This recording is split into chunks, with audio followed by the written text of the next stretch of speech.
Dr. Sarah Chen thought she was tracking an undiscovered bear species when her camera traps captured something impossible.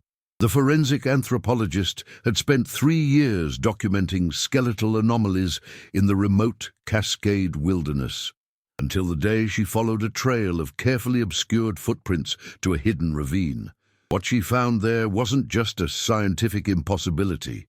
It was a civilization fighting extinction, protecting their most vulnerable secret with a sophistication that would rewrite human evolutionary history. And they were watching her long before she ever saw them. The satellite phone's shrill ring cut through the pre-dawn silence of Sarah's field station at 4:47 a.m., the kind of call that meant something had gone catastrophically wrong.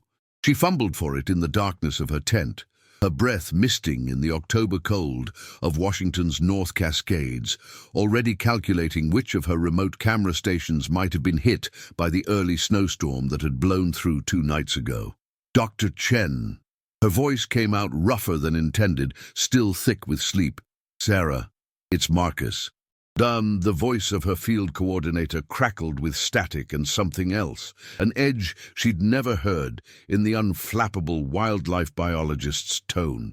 You need to get to the Eastern Ridge Station, now, and Sarah, bring your medical kit, the comprehensive one. She sat up fast enough to make her head spin. What happened? Is someone hurt? Just get here. East Ridge, GPS coordinates I'm sending now. Come alone. The line went dead. Sarah stared at the phone, her mind racing through possibilities. Marcus had been running the remote camera network for 15 years, had handled everything from poachers to territorial grizzlies without breaking a sweat. Whatever had rattled him enough to wake her before dawn had to be serious.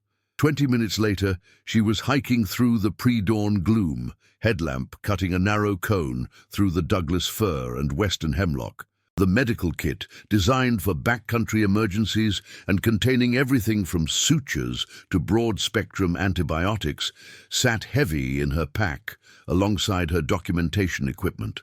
The coordinates Marcus had sent led her off-trail, into a section of the wilderness she'd marked as too steep and unstable for regular monitoring. She found Marcus standing at the edge of a small clearing, his rifle slung across his back, his face the color of old parchment. In 15 years of fieldwork together, she'd never seen him carry that rifle anywhere but his truck. "Tell me what I'm about to see," Sarah said quietly. Marcus didn't turn around. "I honestly don't know what to tell you. My first thought was call search and rescue, report a hiker in a gorilla suit having a medical emergency." He finally looked at her, and his eyes were haunted. "But Sarah, that's not what this is. And if word gets out before we understand what we're dealing with..."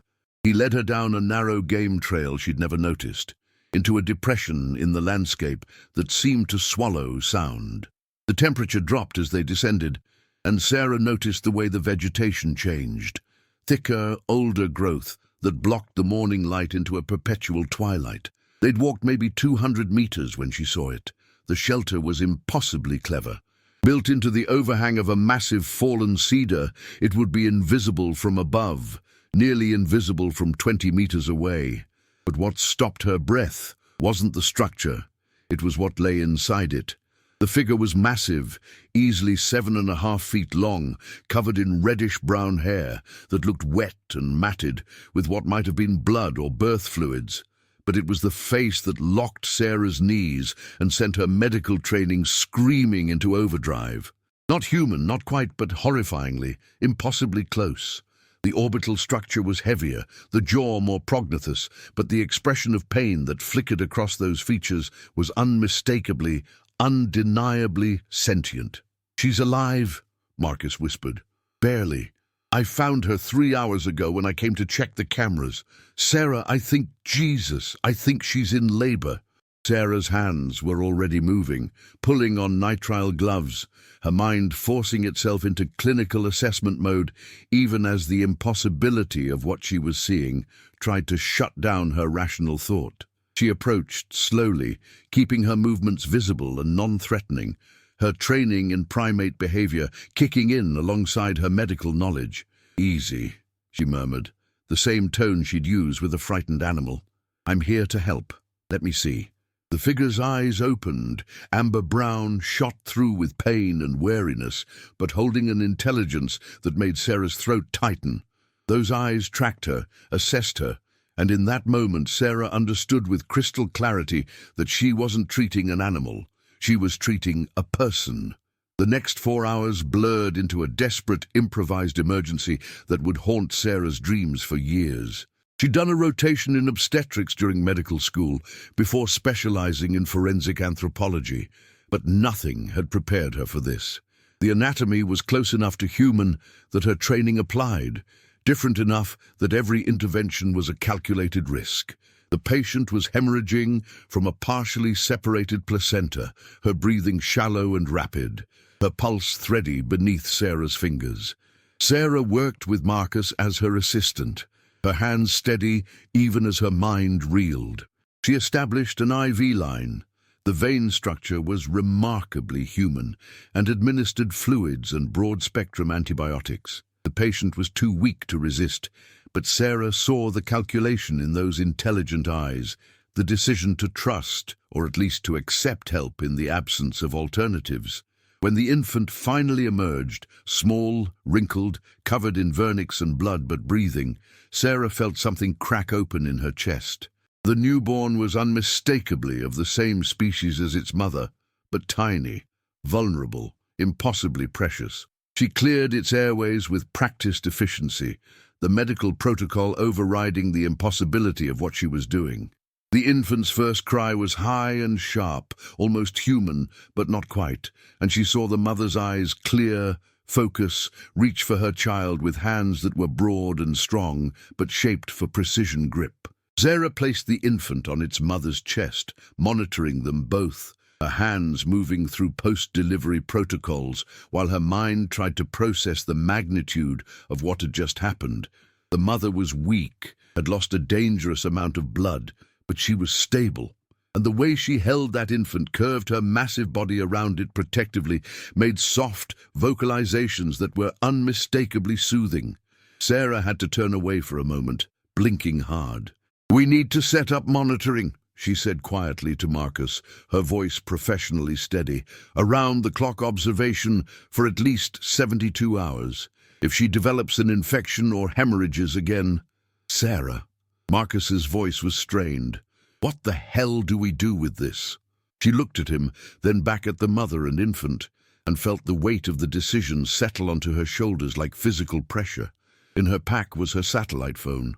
On call to her department head, to Fish and Wildlife, to the CDC, and this clearing would be swarming with personnel within hours. The discovery of the century, maybe of all time. Her career would be made. Every question she'd ever had about human evolution, about the fossil record's gaps, about the Denisovan genome and its mysterious contribution to modern human DNA, all of it potentially answered, and this mother and her infant would become specimens, test subjects, their DNA catalogued, their biology dissected, their lives no longer their own. "We keep them alive first," Sarah said finally. "We document everything, but only what we need for their medical care. And we tell no one, not yet, not until we understand what we're dealing with." Marcus nodded slowly, relief flickering across his face. "You're thinking what I'm thinking. About the camera traps, the movement patterns we've been tracking for 3 years. There are more," Sarah agreed, her mind racing through the data they'd collected, seeing it now through a completely different lens. "And they've been here a long time, longer than us, probably." She turned back to her patient, who was watching her with those unsettlingly aware eyes. Sarah raised her hands slowly, palms out, then pointed to herself. "Sarah," she said clearly, then pointed to the mother and raised her eyebrows in question. The response was immediate and shocking. The mother's hand, broad, powerful, but with an opposable thumb and delicate fingertip pads, rose and touched her own chest. Then she made a sound, a complex vocalization that Sarah's ears couldn't quite pass, somewhere between a low hum and a clicking pattern. "She understands," Marcus breathed. "Sarah, she understands symbolic communication." Sarah nodded, her throat tight. I know, which means we're not just dealing with an undiscovered hominid species. We're dealing with an undiscovered human culture. She spent the next hour setting up a proper field hospital in the shelter, using tarps to protect against the weather, organizing her medical supplies, establishing a baseline for the patient's vital signs. The mother, Sarah found herself thinking of her as the mother rather than the specimen, a small but crucial distinction, tolerated the monitoring equipment with wary cooperation. She seemed to understand that Sarah was helping, even if the technology was foreign. The infant nursed successfully, which eased one of Sarah's major concerns. She collected samples, blood, hair, saliva, with careful documentation and explicit gestures of asking permission, showing the mother each vial, each swab. The mother watched but didn't interfere, and Sarah saw the intelligence in that decision. She was allowing this intrusion because she understood the exchange, medical care for information. By mid-afternoon, Sarah had established a monitoring rotation with Marcus. They would maintain 24-hour observation, keep detailed medical records, and most crucially, keep absolute silence about their patient. She'd disabled the camera traps in a 3-mile radius, erased the footage that had led Marcus to this location, and created a cover story about equipment malfunction that would buy them time. As the autumn light faded and she settled in for first watch, Sarah pulled out her field notebook and began to write, trying to organize her thoughts into something coherent. The patient was stable, sleeping now with the infant tucked against her chest. But Sarah's mind was racing through implications, questions, ethical considerations that made her head spin. The cranial capacity looked comparable to modern humans, maybe slightly larger. The muscle attachment sites suggested incredible strength, but the hands were clearly capable of fine manipulation. The patient had understood pointing, the universal gesture that separated humans from other primates. She'd responded with what seemed to be a name or designation. That implied language, culture, self-awareness, but there was something else, something that made Sarah's skin prickle with a mixture of awe and dread. The shelter itself.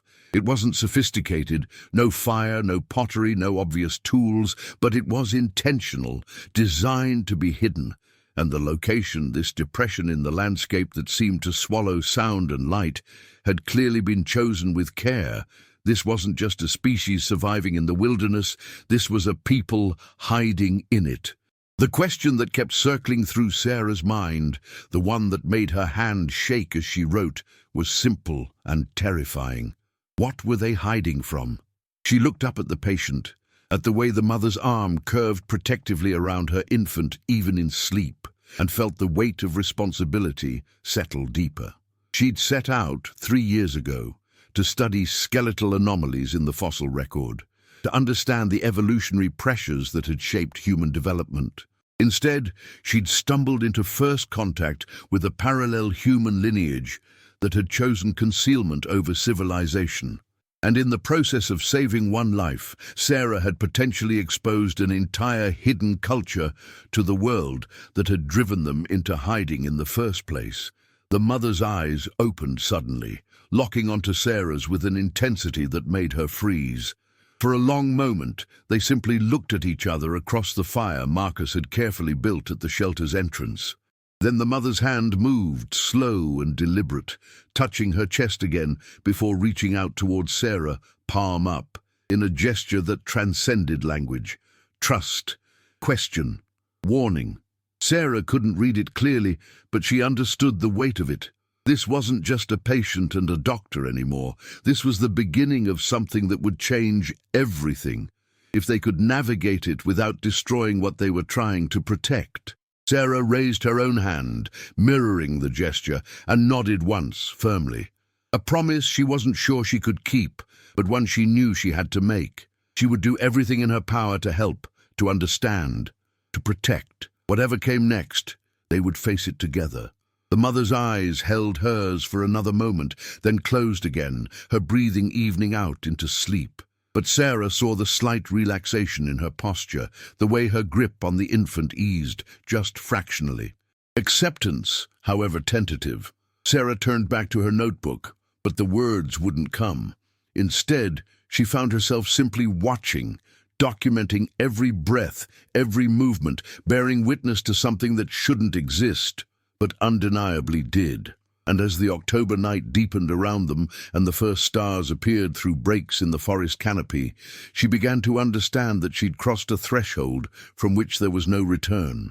The discovery of the century had found her. Now she had to decide what to do with it, and whether science's need to know outweighed a people's right to remain hidden. Dawn on the fourth day brought the first real sign of danger. Sarah was checking the mother's vital signs, stable now, healing well, when she heard the sound that made her blood run cold, the distant buzz of a drone. Marcus heard it too. He was on his feet instantly, scanning the sky through the forest canopy. "Survey drone," he said quietly, "flying grid pattern. If it's got thermal imaging, get it down, cover it, I don't care how," Sarah said, her mind racing. "We need 48 hours. She's strong enough to move, but not far, not fast." The mother was already sitting up, her infant clutched to her chest, her eyes locked on the sound, with an expression Sarah had learned to read as pure alarm. She made a series of rapid vocalizations, not to Sarah, but directed into the forest itself. What happened next made Sarah's worldview tilt further into impossible territory. The response came from at least 3 different directions, complex vocalizations that carried through the forest in a way that suggested intentional acoustics. And within minutes, 3 more figures appeared at the clearing's edge. They were massive, moving with a silence that seemed to violate physics for creatures their size. 2 males, Sarah assessed automatically, and another female, slightly smaller than the mother, but still easily 7 feet tall. They moved into the shelter with practiced efficiency, and Sarah saw the social structure immediately.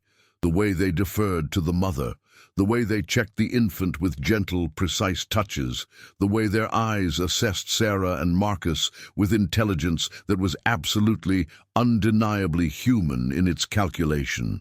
The largest male, Sarah found herself thinking of him as the elder based on the silver threading through his reddish-brown coat and the authority in his bearing, stepped forward. He looked at Sarah, then at the medical equipment, then at the mother and infant. His hands moved in a series of gestures that were clearly communicative, and the mother responded in kind, a rapid exchange that looked like nothing so much as a signed conversation.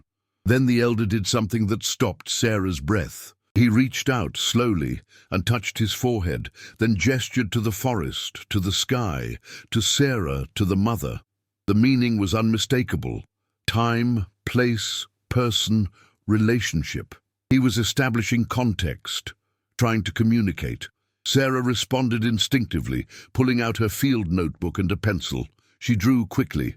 A simple stick figure of herself, another of the mother, lines connecting them, a medical symbol she hoped translated universally. Then she added more figures at the clearing's edge and drew a question mark. The elder studied the drawing for a long moment, then reached for the pencil with surprising delicacy. His fingers, Sarah noted with the part of her brain that was still a scientist, had dermal ridges like human fingerprints, though the pattern was different.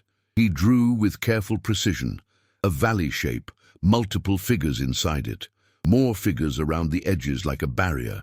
Then he drew what could only be interpreted as human figures with weapons and arrows pointing away from the valley. "They're hiding from us," Marcus whispered. "Or they have been for a long time." Sarah nodded slowly, her mind racing through anthropological implications. "How long?" she asked, knowing the elder couldn't understand the words, but hoping the question in her tone would translate. She drew a series of lines, one after another, then raised her eyebrows. The elder considered, then drew a figure that might have been a tree, then many, many lines radiating from it. Generations. Many generations. This wasn't a recent adaptation. This was a survival strategy refined over what might be centuries. The decision happened without discussion, communicated through glances and gestures between the 4 adults. They would move, and Sarah and Marcus would come with them. The mother needed continued care, and more importantly, the trust that had been established, however fragile, was too valuable to break now. The journey took 3 hours, and it taught Sarah more about their people than days of observation might have. They moved through the forest with intentional invisibility, using game trails and creek beds, stepping on bare rock wherever possible, even taking time to obscure the mother's footprints with carefully placed leaves. The infant rode against its mother's chest, quiet and watchful, and Sarah saw the others constantly scanning, listening, alert for any sign of human presence. They descended into a narrow valley that Sarah's maps didn't show, probably too small to register, carved by a creek that ran fast and cold between steep walls of basalt. And there, hidden beneath an overhang that would be invisible to aerial surveillance, Sarah saw what she'd been hired to study 3 years ago, but had never imagined she'd find: a cemetery. The burial sites were old, some marked with carefully stacked stones that had been weathered by decades of rain. Others were more recent. But what made Sarah's throat tighten was the care evident in every placement. The bodies had been laid with attention to orientation, covered with stones and branches in patterns that suggested ritual. And next to several of the graves were artifacts, shaped stones that might have been tools, bundles of what looked like fibers or grasses, even what appeared to be a piece of worked antler carved with a geometric pattern. "They bury their dead," Sarah whispered, her voice breaking. "They've been burying their dead with grave goods for at least a century." Marcus was photographing everything with shaking hands, documenting the impossible. "Sarah, this is Neanderthal-level cultural sophistication. This is symbolic thinking, ritual behavior, concept of an afterlife maybe." The elder led them past the cemetery to a series of shelters built into the valley walls, cleverly concealed but clearly showing long habitation. And that's when Sarah saw the rest of them. There were perhaps 20 individuals total, ranging from what looked like adolescents to elders whose coats had gone mostly silver. They watched Sarah and Marcus with a mixture of wariness and curiosity, and Sarah saw the family groups immediately. The way certain adults stayed close to certain juveniles, the way they communicated through touches and vocalizations, the complex social structure that was unmistakably similar to human extended families. But what shocked her most was what she didn't see. No infants except for the one she'd helped deliver, no toddlers, only 3 individuals who might be young enough to be children. This was a population in crisis. And suddenly the mother's difficult labor made terrible sense. Every birth was precious, possibly rare. They were watching their people disappear, generation by generation. The largest shelter, built into a cave opening that showed signs of having been modified to improve drainage and ventilation, seemed to be communal space. The elder led them inside, and Sarah's headlamp illuminated walls covered in markings. Not random scratches, deliberate pictographs showing figures that were clearly meant to represent their people, alongside others that represented deer, bears, trees. There were scenes that looked like hunting, gathering, what might have been birth or death or some kind of ritual.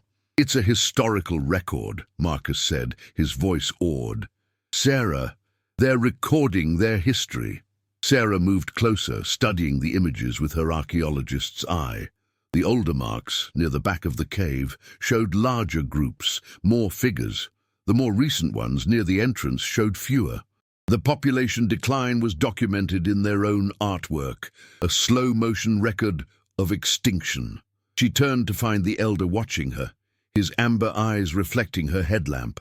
On impulse, she pulled out her notebook again and drew a simple image: the valley.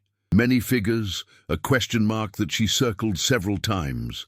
The elder took the notebook and studied it for a long moment.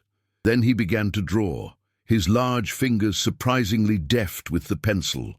He drew what looked like the coast. Sarah could see the suggestion of waves and figures in the water, then figures moving inland, into mountains. He drew other human figures, showed conflict, showed his people moving higher, deeper, farther from human settlements. And then he drew something that made Sarah's blood run cold, figures lying down, others standing over them, what could only be interpreted as sickness or death. He'd drawn it multiple times, different groups, suggesting waves of mortality. Disease, Sarah breathed. They encountered European diseases when colonization happened. They didn't have immunity. Marcus was pale. That's why they're hiding. It's not just human aggression, it's that contact with us can literally kill them. Sarah felt the weight of that realization settle into her bones. She was standing in the home of a people who had survived for millennia, who had coexisted with humans through the entire span of recorded history by the simple strategy of remaining unseen. They'd watched empires rise and fall, watched humans spread across every continent, watched their own numbers dwindle as their range shrank and shrank, until all that remained was this single valley, these 20 individuals, this desperate last stand of a parallel human lineage. And now, 2 humans knew where they were. The mother had joined them in the cave, the infant nursing contentedly.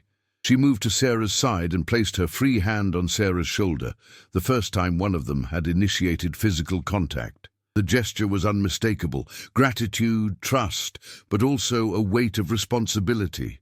Sarah understood. She'd been allowed into this place, shown these secrets, because she'd helped when help was desperately needed. But that knowledge came with an obligation. These people had entrusted her with the knowledge of their existence, their location, their vulnerability.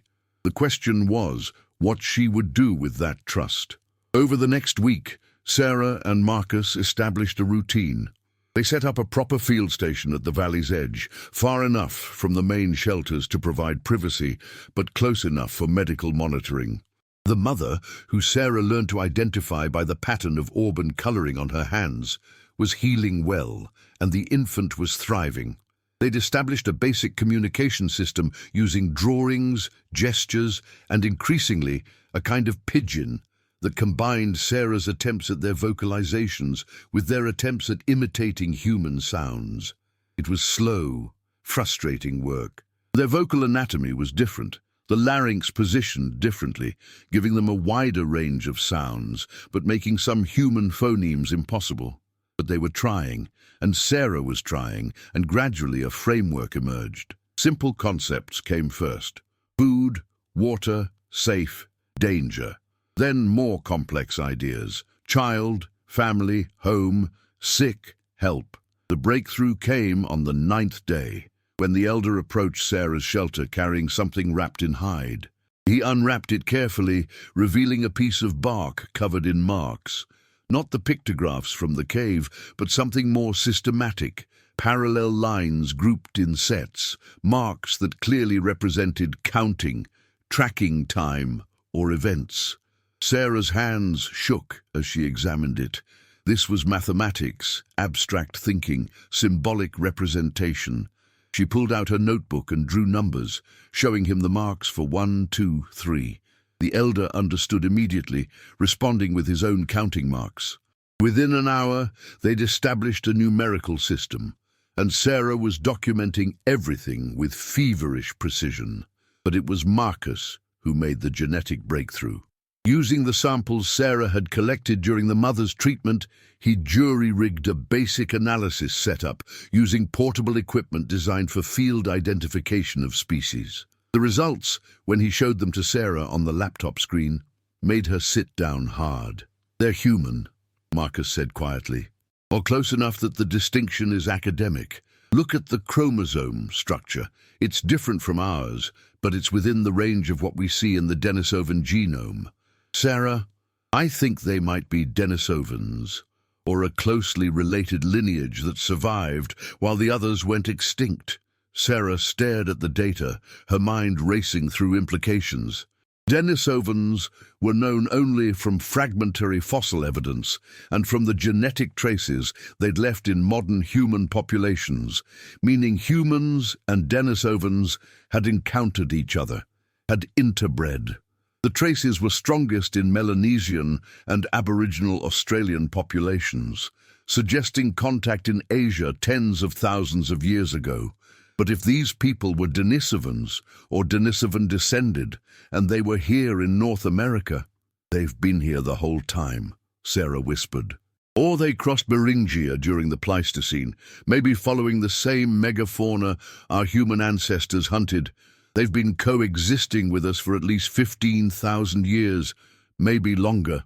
And they've survived by becoming invisible, Marcus finished, by staying in the most remote places, avoiding contact, leaving no trace. Sarah thought about the pictographs in the cave, the cemetery, the careful way they obscured their tracks. This wasn't a primitive survival strategy. This was sophisticated evasion, refined over millennia.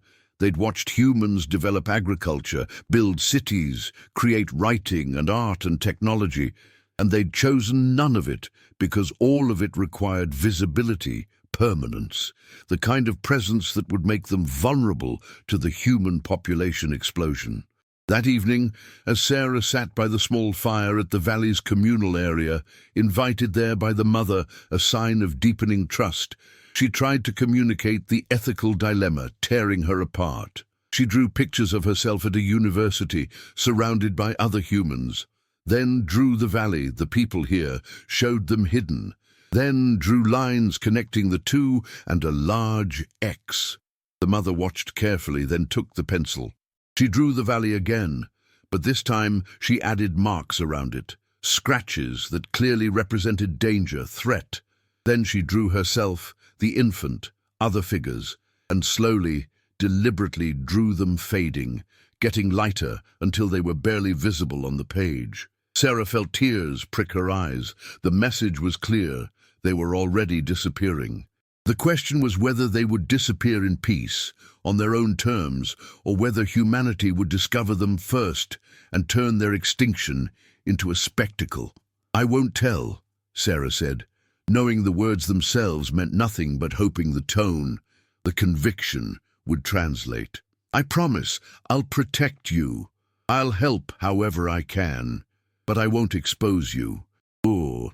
The mother studied her face for a long moment, then reached out and touched Sarah's forehead with her own, a gesture Sarah had seen them use with each other, clearly meaning trust, family, deep connection.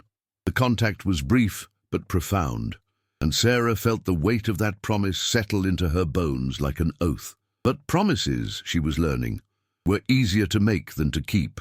The first sign of trouble came 2 days later when Marcus returned from a supply run to their original field station with news that made Sarah's heart sink.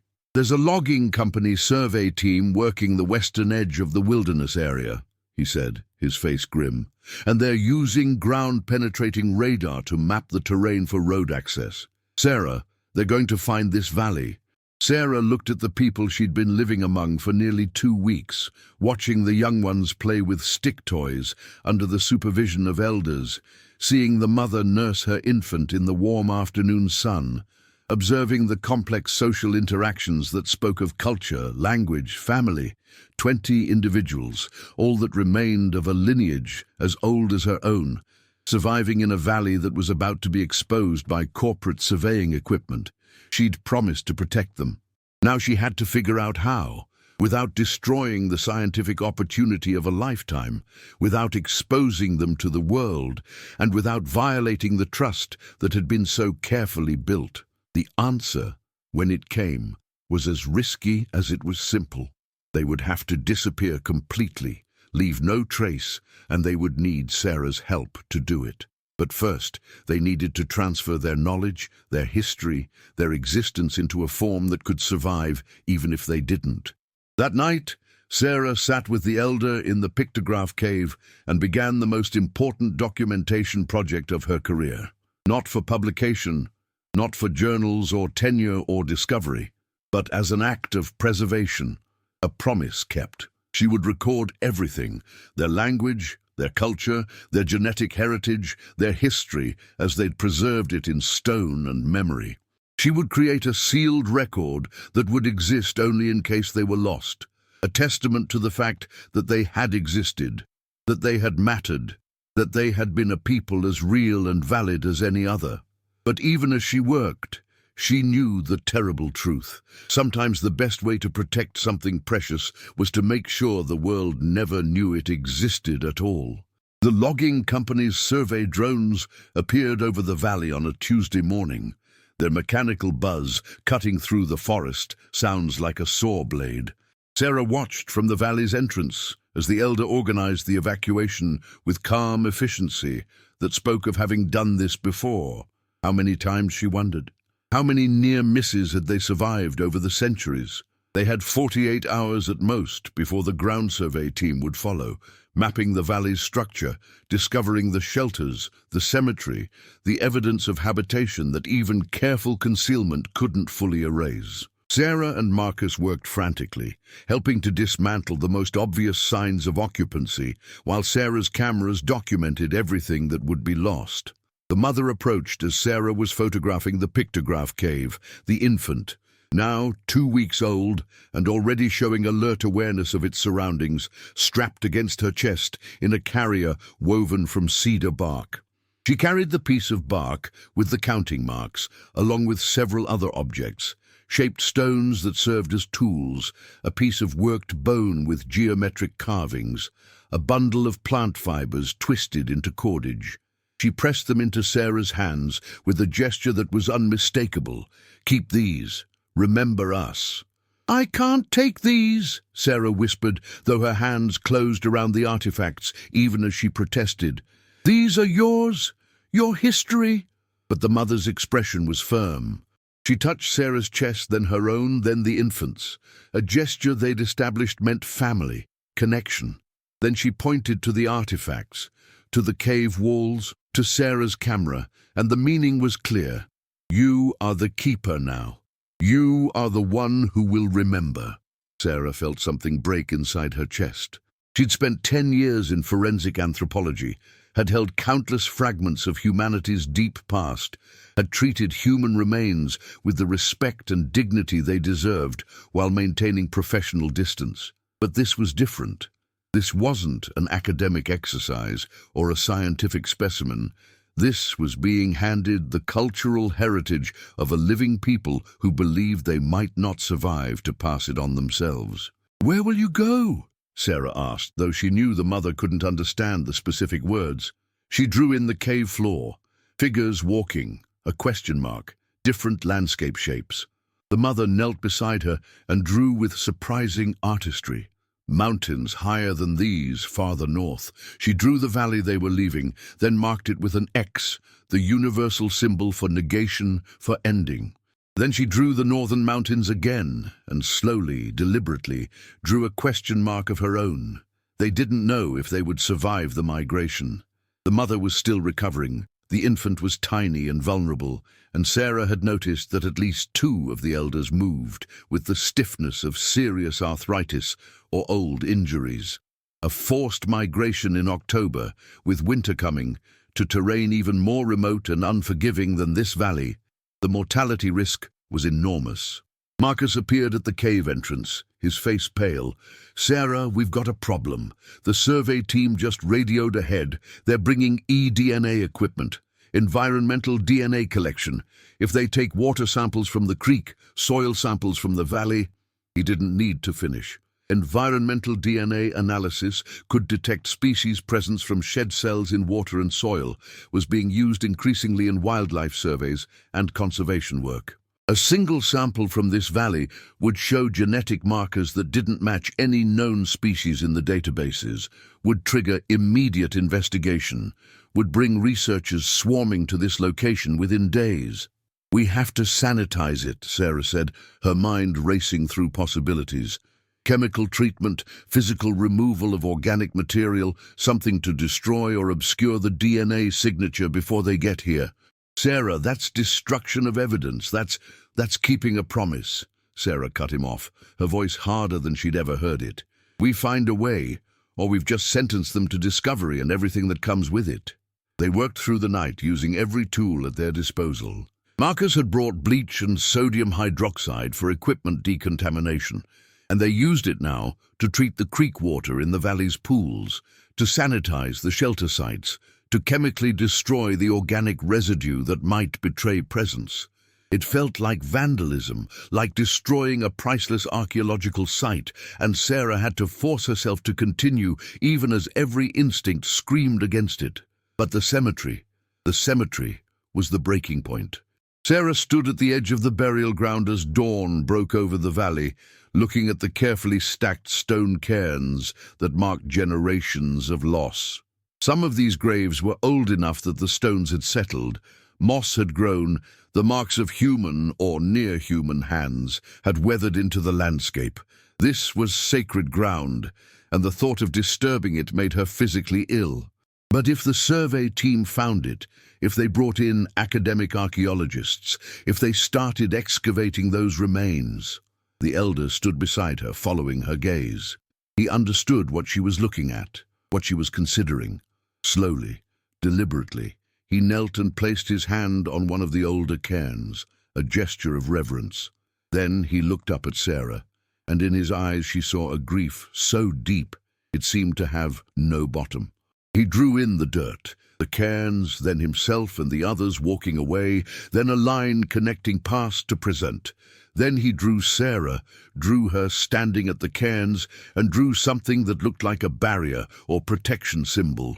"You want me to protect them," Sarah whispered. "The graves, you're trusting me to make sure they're not disturbed." The elder's hand moved to his chest, then to the cairns, then to Sarah in a gesture that combined several meanings they'd established. Family, sacred, trust. He was giving her guardianship of their dead, the most profound responsibility one people could give to another. Sarah made a decision that she knew would haunt her for the rest of her career. She documented every grave site thoroughly. Photographs from every angle, measurements, GPS coordinates encrypted and hidden in personal files that would never be shared. Then she and Marcus carefully dismantled the most obvious cairns, redistributed the stones to look like natural geological features, obscured the evidence of burial while remembering exactly where each site lay. It felt like desecration, even though she was doing it to protect these people. She worked with tears streaming down her face, whispering apologies to the dead, promising that she would remember, that their resting places would not be forgotten, even if they could no longer be marked. By the time the survey team's vehicles were audible in the distance, the valley looked empty, abandoned if it had ever been occupied at all. The people themselves had vanished into the forest like smoke, moving north with a speed and stealth that would have seemed impossible for a group including infants and elderly if Sarah hadn't witnessed their capabilities over the past weeks. The mother had been the last to leave. She'd approached Sarah one final time as dawn broke, the infant asleep against her chest. She touched foreheads with Sarah in the gesture of deepest trust, then pressed something into her hand, a small stone, carefully shaped to fit a human palm, warm from being carried close to her body. Sarah looked down at it and saw that it had been carved, crude but deliberate marks that she recognized from the counting system they'd established. Numbers, grouped in a pattern that took her a moment to decode. A date, she realized with a shock. This was the infant's birth date, recorded in their numerical system, a birth certificate for a child who would have no official existence. "I'll remember," Sarah had promised, her voice breaking. "I'll keep your story safe. I won't let the world forget you existed." The mother had touched the stone, then Sarah's heart, then pointed to the north where her people were already disappearing into the wilderness. Then she turned and was gone, moving through the forest with the silence that was her people's greatest survival skill. Sarah and Marcus met the survey team at the valley entrance 3 hours later, playing their roles as wildlife biologists, studying bear populations, expressing interest in the logging survey's methodology, casually mentioning that this particular valley was a dead end, too steep for road access, probably not worth the detailed survey time. The team leader had nodded, made notes, and moved on to more promising terrain. It had been that easy, and that terrible. In the 3 months that followed, Sarah did something that went against every principle of her scientific training. She buried her findings. The biological samples went into a secure freezer in her university lab, labeled as unidentified wildlife samples. The genetic data encrypted and stored in personal files that would never be published. The artifacts the mother had given her went into a safety deposit box at her bank, wrapped in acid-free tissue, catalogued in a private journal that she kept in code. The photographs, the videos, the documentation of language and culture and genetic heritage, all of it existed in encrypted files on a hard drive that Sarah kept with her always, backed up in 3 separate secure locations, but never uploaded, never shared, never analyzed by anyone but herself. Her colleagues noticed the change. The promising young forensic anthropologist who'd been publishing regularly, building a strong academic career, suddenly went quiet. Her grant renewal proposals became vague, unfocused.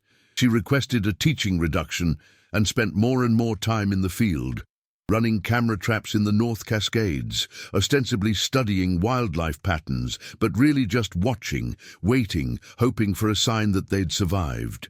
It was Marcus who found them first, 6 months after the evacuation. He'd been running a survey in the most remote section of the Pasayten wilderness, terrain so rugged that even experienced mountaineers rarely ventured there, when his camera trap caught something that made him call Sarah immediately. The image was blurry, taken at the edge of the camera's range, but Sarah's hands shook as she enhanced it on her computer screen. A figure, massive and covered in reddish-brown hair, moving through old-growth forest. And there, just visible at the edge of the frame, a smaller figure keeping pace, maybe a year old based on size. The infant had survived, which meant at least some of them had made it. Sarah stared at the image for a long time, tears running unheeded down her face. She would never know their full story, would never be able to check on them directly without risking exposure. But they were alive, at least some of them, surviving in the last wild places where humans rarely ventured. She saved the image in her encrypted files, added the date and location to her private records, and deleted the data from Marcus's official survey records. Then she opened her field journal and wrote a single line: "They endure." The ethical weight of what Sarah had done and hadn't done never fully lifted. She destroyed evidence, concealed a discovery that would have revolutionized anthropology, violated academic protocols, and probably several laws in the process. She'd chosen to protect a species over advancing human knowledge, had prioritized their right to privacy and survival over science's claim to study and understand. Some nights, she lay awake questioning that choice. The medical advances that might come from understanding their genetics, the insights into human evolution, the anthropological significance of documenting a parallel human culture, all of it sacrificed on the altar of their anonymity. But then she would remember the mother's eyes, the trust in that gesture when she'd touched foreheads, the way she'd held her newborn infant with a tenderness that transcended species. Sarah would remember the cemetery, the pictographs recording generations of survival and loss, the careful way they'd erased their own presence to avoid detection. They had earned the right to disappear on their own terms. Sarah kept her promise. She maintained her camera network, watching over the territories where she believed they might range, documenting enough wildlife data to justify the monitoring, but really just standing guard. She testified against logging permits in crucial wilderness areas, wrote letters supporting expanded protected zones, used her academic credentials to argue for preservation of old-growth forest corridors that she knew they might need.